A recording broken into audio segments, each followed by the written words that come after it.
घर की औरत पार्ट 3। मीना का घर ठीक से ही चल रहा था। मतलब अब सास और बहू दोनों कमा रही थी, खुद की जिंदगी जी रही थी, मिलजुल कर रह रही थी। लेकिन कहते हैं ना, दुख के दिन नहीं टिके तो सुख के दिन कैसे। अरे मंगलू, कहाँ है? कितने दिनों से गांव नहीं आया माँ की खोज खबर लेने। तभी मीना आ जाती है। अरे दादी साहब, कैसे आना हुआ? बताया नहीं, हम स्टेशन आ जाते। ये बोलते हुए मीना अपनी दादी सास के पैर छूने के लिए झुकती है कि दादी सास जोर की लात मारती है। बड़ी आई, कैसे आना हुआ? मेरे पति का मकान है ये। और तेरे बाप ने क्या दिया जो तू पूछ रही है, हैं? और ये क्या पहना है? न साड़ी न सर पर पल्लू, बात बात पर जबान खुलती है। दादी सास बोलना रोक ही नहीं रही थी। मीना को गुस्सा आने ही वाला होता है कि उसकी सास आ जाती है। क्या बात है मीना, कौन चिल्ला रहा है? मैं हूँ मंगलू की दुल्हन।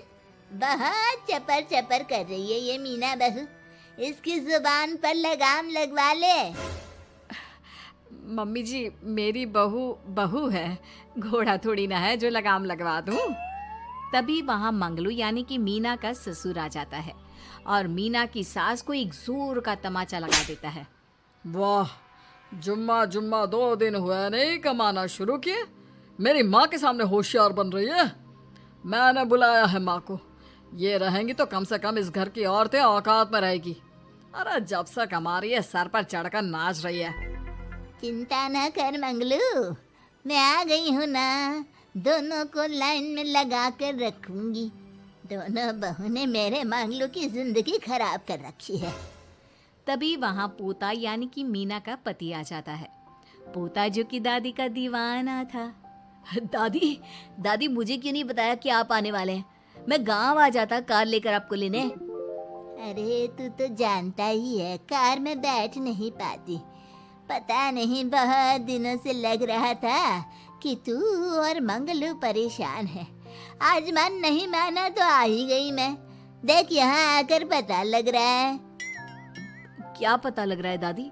यहाँ तो सब ठीक है, किसी को कोई परेशानी नहीं है। क्यों माँ, क्यों मीना, क्या हो गया? इन दोनों को क्यों परेशानी होगी? इन लोगों ने तो परेशान करके रखा है। माँ और मीना के बारे में कैसी बात कर रहे हैं पापा? क्या हो जाता है आपको रह रहकर? तू तो खाना बना बना कर बेशर्म हो गया है, लेकिन मैं नहीं। मेरी माँ आ गई है अब इस घर में। अब यहाँ सब वैसे ही रहेंगे जैसा मैं चाहता हूँ। देख मंगलू, तेरी बहू काम करती है तो मुझे कोई लेना देना नहीं है, लेकिन मेरी बहू कोई दर्जी का काम नहीं करेगी। साफ साफ बोल रही हैं। लेकिन दादी साहब, वो तो बहुत अच्छा बुटीक चला रही हैं। बहुत अच्छा चला रही है, लेकिन हम लोगों ने अपने घर की बहू से ना काम नहीं करवाना। अरे इसके बाप को शादी के वक्त ही बोल दिया था। और इसके बाप जिन्होंने दहेज में एक साइकिल दी थी ना, कैसे हाथ जोड़कर कह रहा था, मेरी बेटी आपके घर आ गई, इससे सौभाग्य कुछ नहीं। अब देखो इसकी बेटी, बहू आ जाने के बाद सर पर चढ़ रही है मेरे मंगलू के। मीना जो कि सास की बुराई सुनकर परेशान हो जाती है। दादी सा छोटा मुंह बड़ी बात। लेकिन क्या पिताजी ने आपको बताया नहीं? सासू माँ ने अपने पैसे से ससुर जी के जन्मदिन में कार दी थी। ससुर जी इतने साल से स्कूटर से जाते थे, अब कार से जाते हैं। क्यों ससुर जी, बताया नहीं आपने? क्यों रे मंगलू, कार ले ली तूने? मुझे तो तू पैसे भी नहीं भेज रहा। 2 महीने से कैसे कैसे दिन काट रही थी और तू यहाँ कार से घूम रहा है। आप भी सासू माँ को अपने बैंक अकाउंट की डिटेल दे दीजिए दादी साहब, वो डाल दिया करेंगी पैसे आपके अकाउंट में। क्यों सासू माँ? मंगलू यानी कि मीना का ससुर, जिसने अपनी माँ को गांव से सिर्फ अपनी बीवी को लगाम लगाने के लिए बुलाया था, ये सब देखकर जोर से चिल्लाता है। मीना बहू, चलो दादी सास आई है, यह नहीं कि खाने पीने का इंतजाम करे। अरे माँ, तू भी किन लोगों की बात में आ रही है? चल मेरे साथ मेरे कमरे में चल।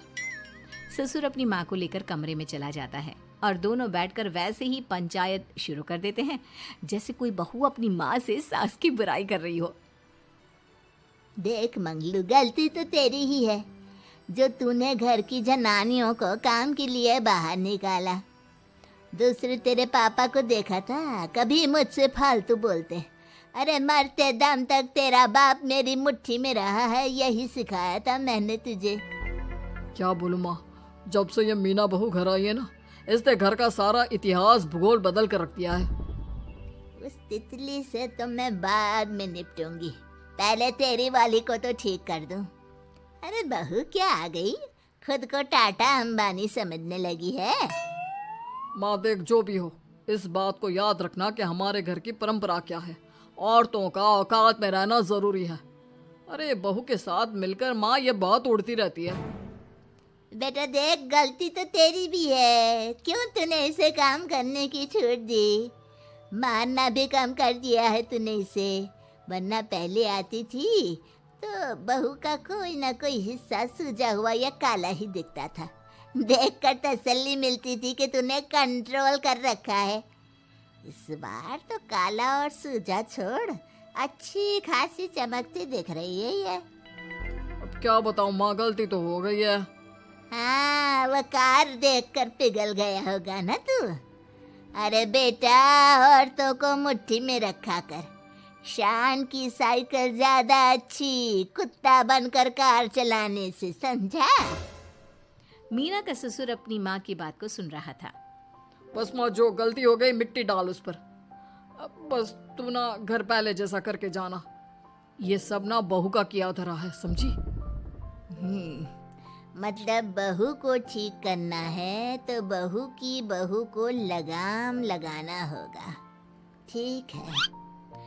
दोनों माँ बेटा बातें करके सो जाते हैं। सोने के बाद अगली सुबह मंगलू की बीवी यानी कि मीना की सास, माँ जी उठिए, ये लीजिए गर्म पानी और ये दादुन।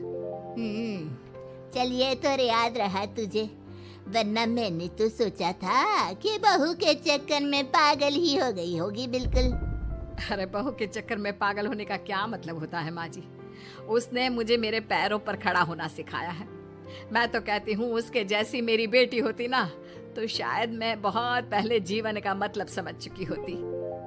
तो दादी सास को समझ में आ जाता है कि सारा मामला मीना पर जाकर ही ठीक होगा।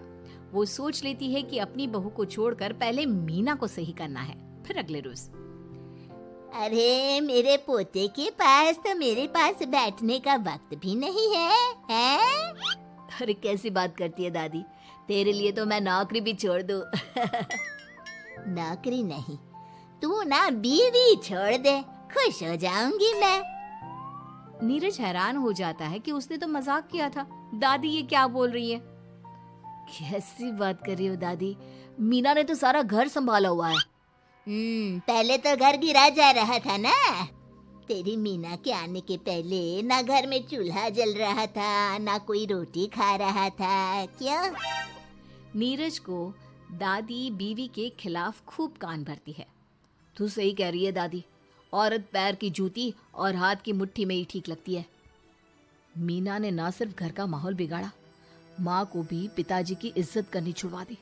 अब ठीक बोल रहे हो, घर को बिगाड़ने की मेन जिम्मेदार तो मीना ही है दादी। अभी उसे ठीक किए देता हूँ। तभी वहाँ पिता भी आ जाता है। देख बेटा, तो रोटी कम खाना मंजूर, लेकिन इन औरतों के आगे झुकना मंजूर नहीं। तेरी दादी ने घर की परंपरा बनाकर रखी। मजाल कि मेरा बाप मेरी माँ के सामने कुछ कह लेता। पर पापा एक बात पूछनी थी। रहने बेटा, तू ना कंफ्यूज है जीवन में, तू ना कंट्रोल कर पाएगा अपनी जनानी को। मंगलू, मेरी तो टिकट ही करा दे गाँव की। तुम लोगों के घर तो मर्दों की कोई इज्जत ही ना है, और ये मेरे घर की परंपरा ना है। मैं चली। अरे ना ना दादी, मैं तो बस देख अब मैं कैसे कंट्रोल करता हूँ इसे कल। फिर अगले रोज मीना ऑफिस के लिए तैयार हो रही थी कि देख मीना, आज मेरे दफ्तर से कुछ लोग खाने के लिए आ रहे हैं, तो शाम के खाने में। लेकिन आज तो मेरी मीटिंग है, फिर घर आने में मुझे देर हो जाएगी। तो मैं क्या करूं? बोला ना शाम को खाना बनाना है तो बनाना है, समझी। मीना को पति की बात अजीब लगती है, पर वो दादी सास के सामने कोई भी ड्रामा क्रिएट करना नहीं चाहती थी। ठीक है, मैं शाम को जल्दी आ जाऊंगी। अच्छा क्या खाना है प्लीज जल्दी से बता दीजिए। पर बेटा तू तो बहू सास को चुप रहने का इशारा करती है, लेकिन पोते को तो लड़ना था। वो मीना पर जोर से चिल्लाता है, मीना देख, ज्यादा हीरोइन मत बन। आज ऑफिस जा रही है तो जा, लेकिन सुन, तुरंत रिजाइन देकर घर आ जाना। ना मुझे तेरी कमाई चाहिए, ना ही तेरी नसीहत। आज से घर में वही होगा जो मैं चाहूंगा, समझी? अरे कैसे लैंग्वेज बोल रहे हो? ये तुम्हारी बोली नहीं है। कौन सिखा रहा है तुम्हें? तभी दादी सास आ जाती है। क्या बोलना चाह रही है बहू? मैं मुन्ने के कान भर रही हूँ, हैं? हाँ, मुझे तो यही लग रहा है, वरना हम लोगों का घर अच्छे से चल रहा था। सभी मिलजुल कर एक दूसरे को इज्जत देकर रह रहे थे। लेकिन अब तभी मीना को उसका पति जोर से डांटता है। सास बेटी बहू की लड़ाई को बर्दाश्त नहीं कर पाती। देख नीरज, बहू को डांटना या फिर बहू के साथ गलत व्यवहार, ये सब मुझसे बर्दाश्त नहीं होगा। वाह रे वाह, सारी जिंदगी जो पति की डांट और मार खाती रही, अब बहू को थोड़ी सी डांट क्या पड़ी, गुस्सा आ गया। हाँ माँ, क्या हो गया? मैंने तो मीना को कहा कि देख नीरज, मेरी बहू को कुछ नहीं कहेगा तू। ये माँ ही होती है जो अपने बेटे को औरतों की इज्जत करना सिखाती है, लेकिन कोई औरत अपने बेटे से बहू को मारना या डांटना सिखाए तो ये शर्म की बात है। मैं नहीं चाहती कि तू औरतों की इज्जत ना करे, जबकि मैं खुद एक औरत हूँ। दादी सास बहू की बात सुनकर शर्म से सर नीचे कर लेती है।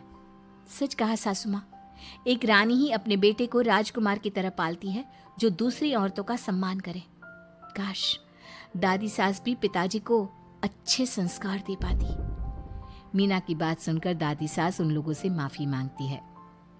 मैं समझ गई बहू, औरतों की बेइज्जती करने को घर की परंपरा समझती थी, झूठी शान समझती थी। वो सब गलत है। औरतों की इज्जत से घर में माँ लक्ष्मी और सरस्वती का वास होता है। मुझे माफ कर दो।